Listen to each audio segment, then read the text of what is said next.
Welcome everyone back to another episode of Market Talk. Today we have Bob the broker from Silex Financial, and we have Matthew Johnson from Matthew Johnson Law, and my business partner Jeffrey Callowfoot. Welcome, gentlemen. What's going on? All right, so let's talk about the market. So we have some interesting developments. Obviously, there's a new Fed chair now, Kevin Warsh. And it looks like he's going to go in a different direction than the standard plan of the Phillips curve. Has anyone heard of the Phillips curve? Right. Yeah, so the Phillips curve basically says the old Phillips curve said low unemployment and strong job growth automatically cause inflation. So the Fed would raise rates to slow things down, but the new Fed chair, Kevin Warsh, has thrown that idea out. He says inflation comes from loose Fed policy and reckless government spending, not from the hot economy. This means that fewer surprise rate hikes and a much more stable environment for real estate. So we are kind of breaking the traditional model of the Phillips curve of how when the country is doing well and jobs are growing and the economy is growing, the Fed would usually kind of step in and kind of press it down a little bit, maybe increase rates to slow it down. So we might see a different approach to things and not see the suppression of growth in the United States with the new Fed chair.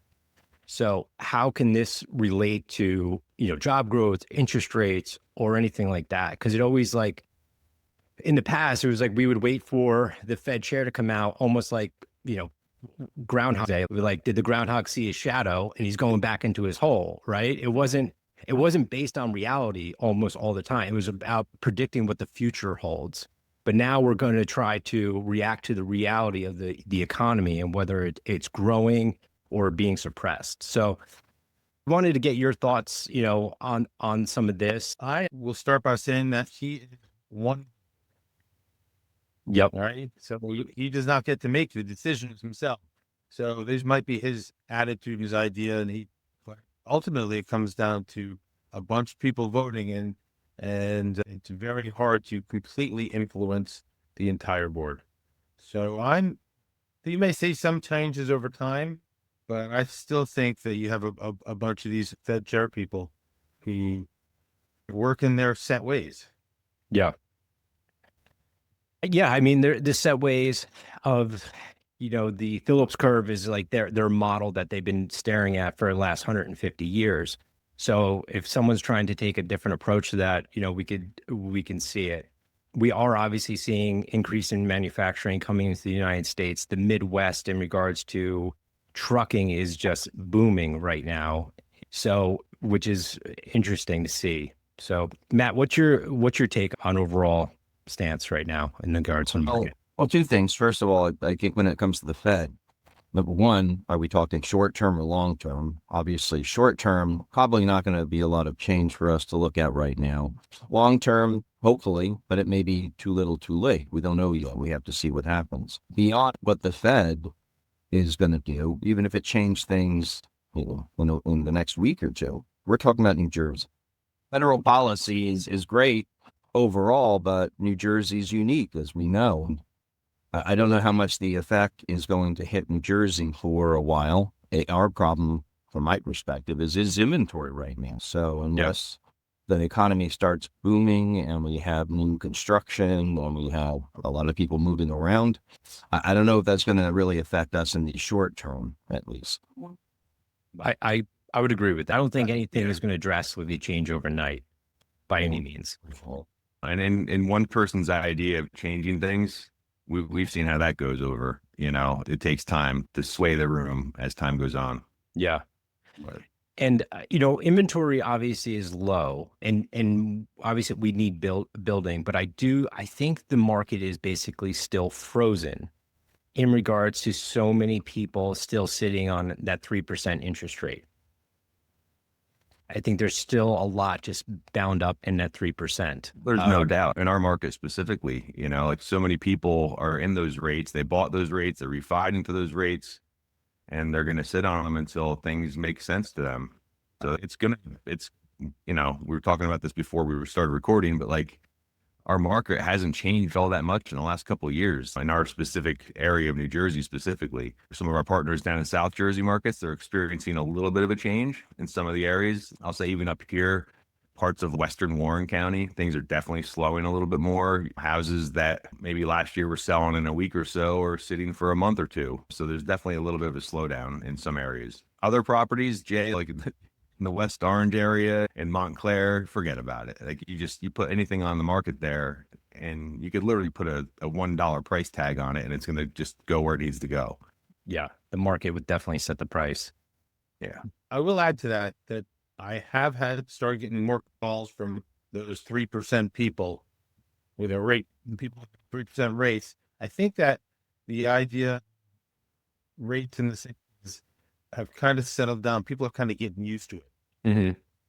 So I'm starting to get a little bit more calls from those people like, you know what, we can't live forever in this 1 bedroom, 1 bath or 2 bedroom, 1 bath with 3 kids.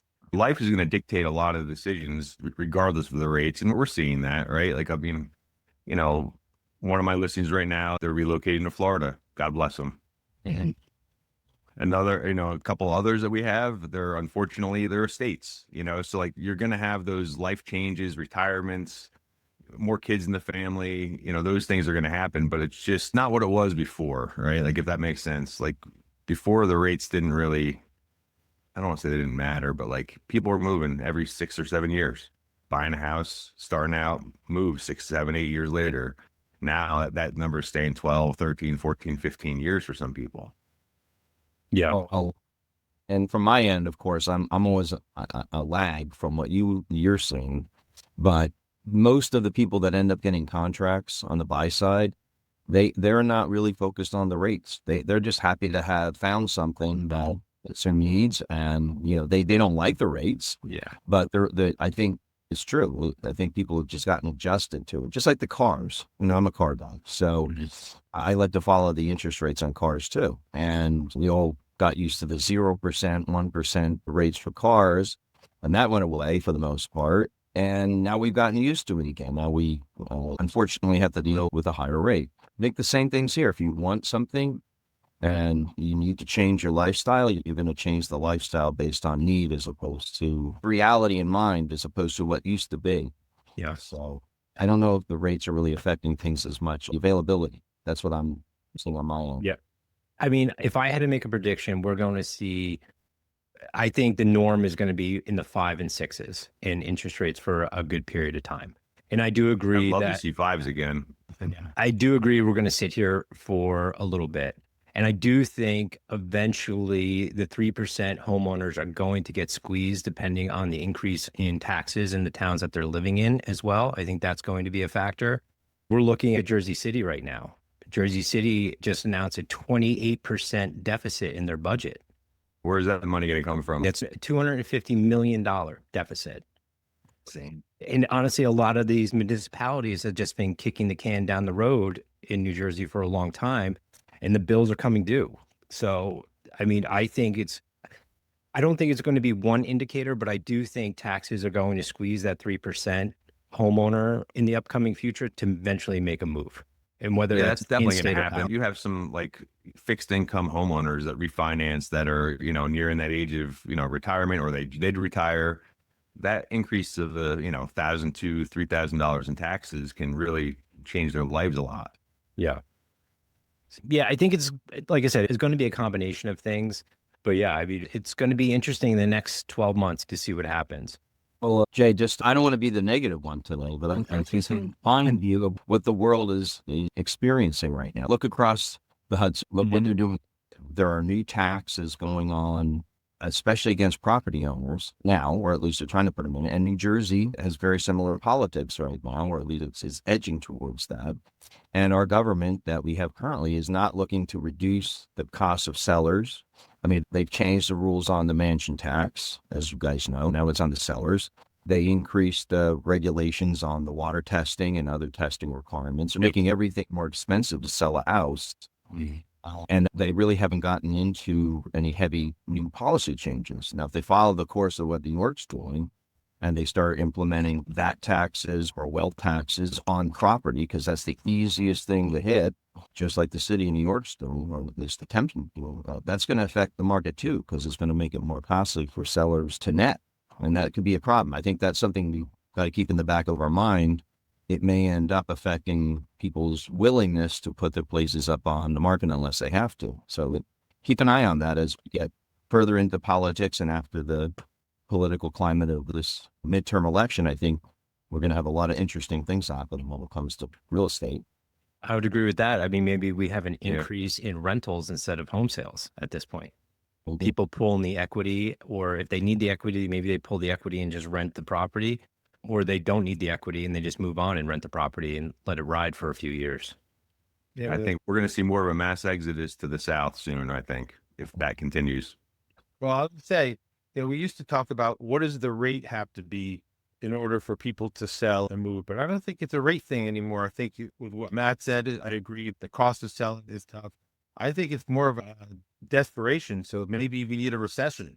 A recession will cause people to realize that they just can't afford to stay here in this state anymore. And regardless of what they're going to net, maybe that causes the mass exodus. Some kind of change to the market like that rather than rate being the thing. Yeah. I mean, we've seen Samsung and ExxonMobil leave New Jersey recently. Yeah. I don't know. I wish I knew. Yeah, we all do. Yeah. I don't know if Being realistic, right? I mean, in our profession, it sounds morbid, but a recession would actually help our, the real estate market because of what we're talking about, and we don't wish it, but if it happens, some type of movement in the market's going to be helpful to move things. Unfortunately, some negatives come along with that, but reality is we've been in a stagnant state for several years now because of the uncertainty of things. And yeah, if the economy booms, we may see some change, but I think Bob's right. Maybe if there's a downturn, and I wouldn't wish that, but if it does happen, then you're going to see inventory come up because of desperation, because of lifestyle changes that are being forced by the economy. So while we're stagnant, I think we're going to continue to be frustrated, but what we're trying to figure out is going to change things. Mhm. Yeah. And I mean, the Northeast is such a bubble, compared to like Florida and the South. I mean, in Florida, it's a buyer's market compared to, so yeah, it's, we're our own bubble for sure. Matt, what are you seeing? Like, are you seeing a lot of transactions fall apart, and for what purpose these days right now? Well, I don't really see too many falling apart. What I see is, luckily, the sellers are becoming more realistic. So if you'd asked me that question 6 months ago, the sellers were not being as realistic when it comes to repair issues, credits, things like that. They were just, in the mindset, I have what you want and take it or leave it as is. If you don't like it, move on. I'll find another buyer.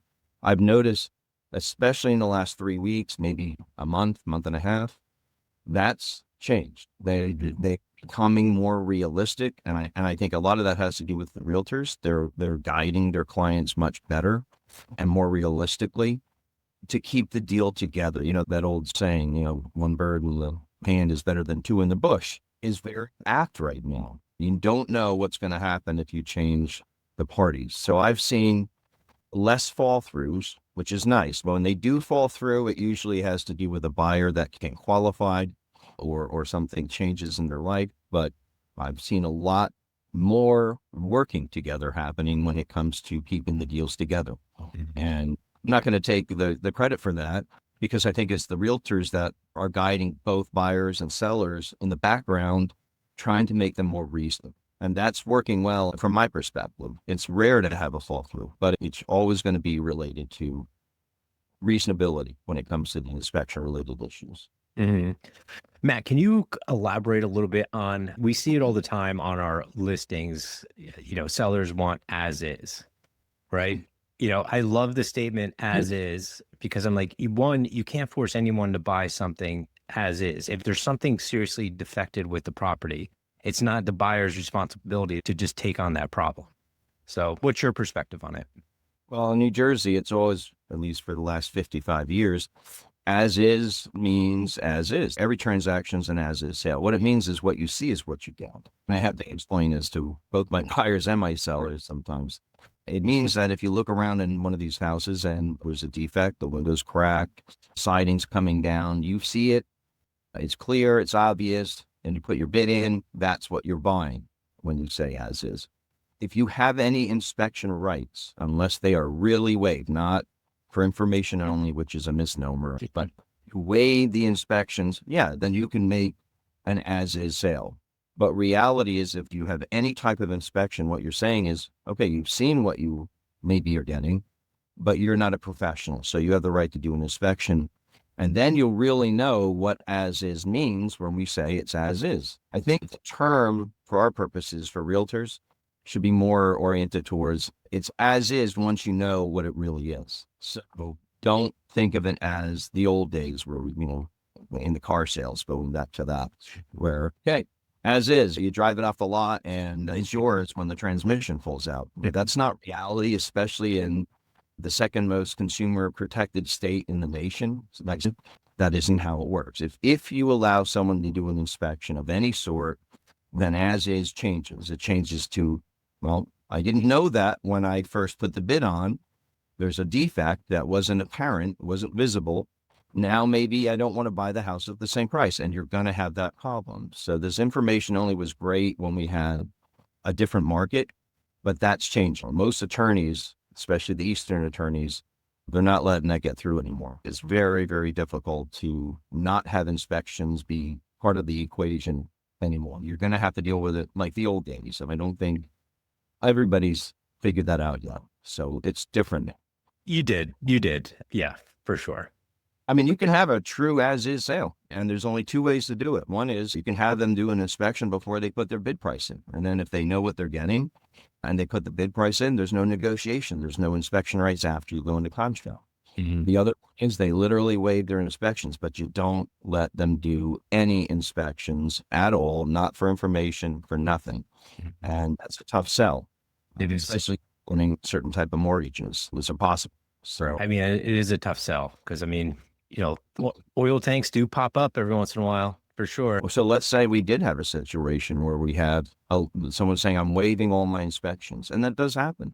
And then somehow out of the blue at the last minute, before they close, there's an underground oil tank no one knew about. Can you force them to buy that house? Well, now you may say, what do you mean? Well, take it to court. If it goes all the way to court, do you think a judge in New Jersey is going to say, well, you agreed to as is, and there's a leaky oil tank underneath the ground there. Too bad. You own it. Yeah. The law do it all. So you got to use reality. Yep. Sometimes attorneys especially like to forget about that, and they're on the theory only. But reality always trumps theory when it comes down to it in New Jersey. Keep in mind, you're in a very consumer protected state for buyers. The buyers have the edge if a dispute arises like that. So be careful with that, folks. Yep. That's at least an interesting discussion of why don't we do inspections before we finalize the contract. But I mean, it almost makes sense, but it also almost makes sense to get your mortgage before you finalize the contract. Sure. That's why they call it contingencies, right? It's what you lock in with until it's not locked in anymore. There'd be, I mean, the home inspectors would absolutely love it. Their business would be booming if that was the case. Hey, there's a third way of doing it. I've actually had a couple of states that they, for whatever reason, they decided to undertake their own inspections before listing. And then they make the inspection a part of the listing and say, there will be no inspection. So give us your number. Here's what you're going to be buying. Here's literally as is with all known defects here. And if you are interested, put the bid in. I mean, that's a weird, different way of entering into a transaction, but it's certainly possible. Our clients, are unique. You have a seller that doesn't, they're not going to be reasonable on their inspections. There may be an advantage to having an inspection report available so everyone knows what you're talking about, so you don't waste your time for them to figure out something you already know about. That may be one tool that a listing agent can use in difficult situations, difficult client situations. There's nothing wrong with it. It all depends on how you structure a listing. Yeah. Definitely. Yeah, it's not bad. I mean, you still gotta, it's a big trust right there. Like trust that, that the seller Definitely is limiting the buyer pool on something like that. Yep. That I can speak to, of course. Yeah. Bob, what are you seeing a lot of people getting pre-approved? You seeing more people come into the market? It's been steady. Pre-approval, people calling me for pre-approvals, getting running numbers. It's been very steady. I thought maybe at some point it would slow, but it hasn't. Like I said, I'm starting to get some of those past clients have just finally had enough of their starter home and want to see what they can do. They've been in it for But 30 years. a lot of those, they don't move very quickly after that because they're not finding what they want. And they're specific to towns because now they're stuck in a town where their kids are going to schools. So they're limited to that town's inventory, which makes it even harder. When I talk to a client and I'm pre-approving them and they tell me that, yeah, we're interested in, and they give me a huge range of an area, I'm like, well, you have a pretty good shot of finding something. Mm-hmm. You know, Where are you as opposed looking? to- The United States. Perfect. You got a shot. You have a chance. So, That's but yeah, good. I am in that, and it's interesting, very interesting. Some of them get pre-approved and say, "Yeah, I'm not moving." Yeah. Yeah. Yeah. I think there's obviously a portion of the crowd that kind of just tests the waters to kind of see like what's possible. And then when they are like, oh boy, we're staying, unpack the bags. Well, I mean, you start looking at the daily expenses right now, the new interest rates, what they're compared to what they're used to. What's that mortgage going to look like? You add taxes onto that, utility costs, insurance costs have gone up. Insurance seems to just continue to go up. Like it's so frustrating. They'll just throw a new bill at you. Here you go. You just increase another $600 for no reason. I've come to the conclusion insurance companies are kind of like the cable company. Every year you're going to get an increase and you're going to call and fight it or shop it around. It's just like clockwork every year. Yep. That's interesting too. You know what? When they're wrapped in your mortgage, you know how many people don't shop their homeowners insurance? They don't pay attention. Yeah. Oh, you have to. 2 years later, like, what happened? And then they finally shop. But they forget to shop that. You got to. Yep. You And got to you can shop it. I mean, there are diverse different agencies out there in New Jersey. My legal secretary recently bought a house. She got all sorts of crazy quotes, but she shopped around. She found one broker that got her a reasonable rate, but there was multitudes of high rates. So if any of your agents haven't gotten a relationship with an insurance broker that does a good job, maybe that's something they want to have in their back pocket, because that's still a deal. You get something you're expecting a $1,500 a year cost expenditure, and then it turns into $4,500, which does happen for various reasons. That's going to flip the dynamic. You always got to have a backup when it comes to insurance. without a doubt. Insurance companies are very picky about roofs and things like that. So they're taking a look at these things with satellite images and stuff. I had a client the other day that said, I can't get insurance unless I promise to redo the roof within 30 days of being in the house. Yeah. And that's generous. I've had some people say, hey, we're going to drop your insurance because your roof looks like crap. Just boom, done. It's a big issue in Florida right now. Florida insurance is out of control. And if you have a roof that's more than 15 years old, it becomes a huge factor. And inevitably, the insurance companies love to find ways to raise your rates and also drop you when they don't want to insure you anymore. And roofs are the new problem that we're probably going to see more and more as we keep going. I mean, I've had 2 listings that the buyer could not get insurance on the house, period. Nobody was insuring them. I sent them to people and it came back the same thing. It was either going to be nothing or the insurance was going to be like $10,000 a year, which nobody's going to pay on these homes. So the seller had to replace the roof on both of those before we can close. It was crazy. I had a client that the insurance company dropped him because not the roof on the house, but the roof on the garage. And it was a detached garage. They bought the house. They're like, hey, we're going to work on the garage later. It's no big deal. But they got a letter in the mail because of the garage roof. And I'm like, what? They're not even using it. But it forced them to put a new roof on the garage right away when they weren't planning on doing it. And no matter who you are, that expense is unexpected and can hurt you a lot. Yeah. Playing the real estate game is tough. I mean, there's a lot of variables that you got to factor in for sure. So anything else would you guys like to add for today? No, I've just been telling clients to be patient. Yeah. And pick your battles, right? Like pick your home don't get desperate. Yeah.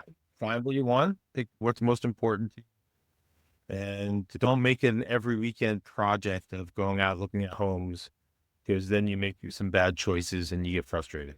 People put too much pressure on the whole process. A good agent too, like Jay and I try to preach this, like you shouldn't be showing somebody 30 homes. Like you should really be narrowing that focus, making sure you know what your client wants, making sure the client fully understands what they want. Yeah. And then you show the homes that make sense. You don't just go, oh, well, how about this one? Or how about that one? And if I have buyers that are like that, I tell them drive through the area before I show it. Like, I want you to drive through. If you're not, familiar with it, drive through, check it out. Let me know what you think. I tell clients the same thing. I tell clients to actually go have lunch in the towns. Go sit there, see if you can see yourself there. That's a big thing. But also really good agents keep the buyers on track to what's most important to them, right? Like sometimes they get wrapped up in the whole home search, and all of a sudden, like where you started, what they wanted compared to where they're at now can be so far out of left field. And then all of a sudden they're like, okay, we want to put an offer on this property. And then they get the offer accepted. That excitement kind of wears off. And they're like, wait a second, we wanted this, but now we're getting this. Like we're so far off track of what we originally were looking for. And then the buyer remorse kind of sets in, and then, they're just looking for an out. Any opportunity, any hiccup in the process or anything, they're just like, time to go. So, yeah. And that's not a good situation to be in. No, At all. no. So I'll add something that circles back from what I started with in the beginning of the podcast. Reasonability when it comes to inspections. So that's important. It's not just the realtor though. This is where your attorney. Listen, the worst thing you want if you want to be able to reach deals with inspections or other unexpected changes to situation is a litigator. Be careful. I mean, I know that most of your realtors that you deal with, they already know this, but some of them perhaps have a family friend or someone that in one transaction, and that's great in that one transaction. The worst thing for any real estate attorney that's dedicated to real estate, making the deal come together if it's possible, is having someone who's not interested in that. And they're interested in fighting. They're interested in proving their point. Interest, quote, principle. That is not how you reach agreements. And listings and buys, on both sides, I'm finding that the successful transactions are those that use reason, will reduce the emotion, and an attorney is key in that. As you know, killer attorneys, especially the litigators, they love to fight. You think they're helping their client, but in the end, they can lose the deal over something minute.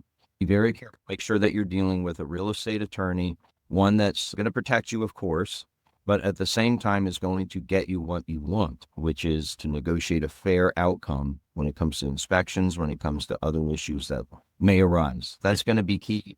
After all the work finding a house, you don't want to lose it over a personality issue or the wrong attorney that looks at transactions much differently than you would think they would. Be careful. I just had that Great exact comment. experience on a property for sale. Same exact experience. The buyer agent, they wrote a good contract that came through. Everybody was happy moving forward. There wasn't an attorney that she's ever used before. The buyers chose it. They were adamant about using this guy for whatever reason. And he was a nightmare. Like all the terms that we agreed to on that contract, he took them all out. And I got the review letter and I was like, what the hell is this? And the agent even called up and said, what are you doing? Like they accepted our offer over others based on these things. And the attorney didn't listen to anybody. He just went on his own little tangent. And it got to the point where I think the buyers got so frustrated, they stopped talking to their agent who's been working with them for over a month and a half. There's near no communication. And all of a sudden we got a kill letter after we were able to negotiate everything. And one of the terms that this attorney brought into it was the commission. The commissions are agreed to between brokerage and client. So he's trying to change the commission in an attorney review letter. And we're like, what are you? Needless to say, that deal died. And that agent, from what I understand, stopped working with those buyers because she's like, I'm not doing that again. Yeah. Well, one other warning that this is an insider thing for us real estate attorneys who've been doing it a long time. Some of the best real estate attorneys that I've been noticing, you got to make sure that your attorneys are staying consistent. Because I've had experiences, and we all have days, but I've had recent experiences with even the good real estate attorneys that are getting a little crankier and frustrated with making deals stay together. And, there's some ways of reminding them, if you work with them in a long-term relationship, that perhaps crankiness isn't the way to get through a transaction. And, remind them that the goal is to make sure your client is happy and making sure that the transaction goes smoothly. There's enough emotion already in all these transactions. Right. You don't need unnecessary It's emotion. just the attorneys, Matt. What's that? Not just the attorneys. I think it's all of us, especially being in this market for this period. We all need to at times take a step back and remind Absolutely. ourselves exactly what you said. The idea is to get to the finish line as easy as possible for the clients. There you go. There's a lot of hard work behind the scenes, but we want the experience for the clients. Look, buying a house is just not overall a great experience to begin with. Let's make it as easy as possible. And I agree. Being in this business a long time, there are days I'm like cranky, and you have to remind yourself that it's just part of being in this business a long time. Step back, right? And we all have to do it, but even myself, I have to be self-reflective. Am I being reasonable? Sometimes my staff gets overworked. I have to remind them to take a breath, as you're saying. And that's important for all of us. We have to remember no one's extremely happy right now with what the market's doing to us. So let's try to keep it as friendly as possible and professional and reasonable. That's what my goal always is to, in one of these transactions, keep everyone calm. Yeah, Man, we're all riding this storm together. Yeah. I just have a punching bag right to the right of me off screen. So, He's not kidding. and depending on who's in the shit house at that time, I put their face on the bag. So, Picture on it, right? that's cool. It works, but I agree. I mean, the professionals in the transaction have to make sure that you're focusing on the client's goals. You're trying to eliminate the emotion out of it. You're giving them the options, the clear options, to be able to make an educated decision on what's going to be best for them moving forward. And when the agent or the attorney or the lender is able to decipher the information and take the emotion out of it, you can give them a clear picture of what's in front of them to deal with. And when a professional is able to do that, they're able to make clear choices, and it goes a lot smoother. As Jeff was saying before, Jeff will tell you, when I work with him, oftentimes the attorney looks at something much different than a realtor or even a buyer. Sometimes there'll be strange things in these contracts. And rather than dealing with it in the normal way, the first thing I'll always do is reach out to Jeff. So, Jeff, tell me what's going on. What's the full story? Why are we doing X, Y, or Z? To get because just because it works in one situation, there may be something unique with a situation that you have to have communication with your professionals. Make sure you have attorneys and other inspectors that you can talk to, reach, and make sure that you remember it's not about you. It's about the client. It's about trying to keep what they want priority. Yeah. Right. Client first always. Yeah. Absolutely. Sometimes you need to pick up the phone rather than email. Yeah. Matt, that's a really good point in regards to, like, you get the contract, right? Like, the story isn't always in the contract. You're not going to get the background. Exactly. Right. You got the contract in front of you, you're reviewing everything, but you also need the backstory of how we got to this contract. And if there's any nuances, like, you need to have a little be aware of, so you can make a professional legal choice for your clients as well. So Absolutely. And it'll Like, also why are they including their firstborn child? What's Yeah. going on with this? it'll help me gauge how I'm going to react or how I'm going to deal with attorney review too. You have to have the background information. Absolutely. Yeah. Oh yeah, because the contracts are long enough. We can't write a whole novel in there to tell you everything. So Yeah. No, sometimes I look at these that come in with all these additional provisions, like, what the hell? And then within 30 seconds, it makes sense to me once I talk to the agent. Okay, well, we can do that. No problem. That's the way you have to deal with it. New Jersey is still kind of frozen. Inventory is super low, still multiple offer situations in some neighborhoods. The western part and the southern part of New Jersey is slowing down a little bit in regards to the seller's market. It's kind of fluctuating into a balanced market. You do have some one-off sellers in the eastern part of New Jersey that are still shooting for the moon, and their properties will sit a little bit because they're 10 to 15% over list price where they should be. But yeah, it's kind of see where the chips fall in the next couple of months, really. I'm just hoping we fast forward a year and we're not having the same conversation again, because I feel like we've been doing this for so long and something's got to give, you know. Something's got to We'll see. give. I think I'm going to stick to this statement. And I've been saying it for years now. Once the rates get back into those like low, like the mid fives, I really think that's going to be the trigger to really push more people into the market. Yeah, I mean, but we also still have a ton of buyers still just, every single day, new buyers are coming into the market. Oh, Still- yeah. And Oh, then yeah. that bottleneck is still building. So, And old buyers are coming back into the market. yeah. Yeah. So we shall see. But I think we're going to wrap it up for today. But thank you, everyone, for joining us. And we'll see you guys on the next one. Hey, thanks, guys. Hold on, rainbow. Take care, guys.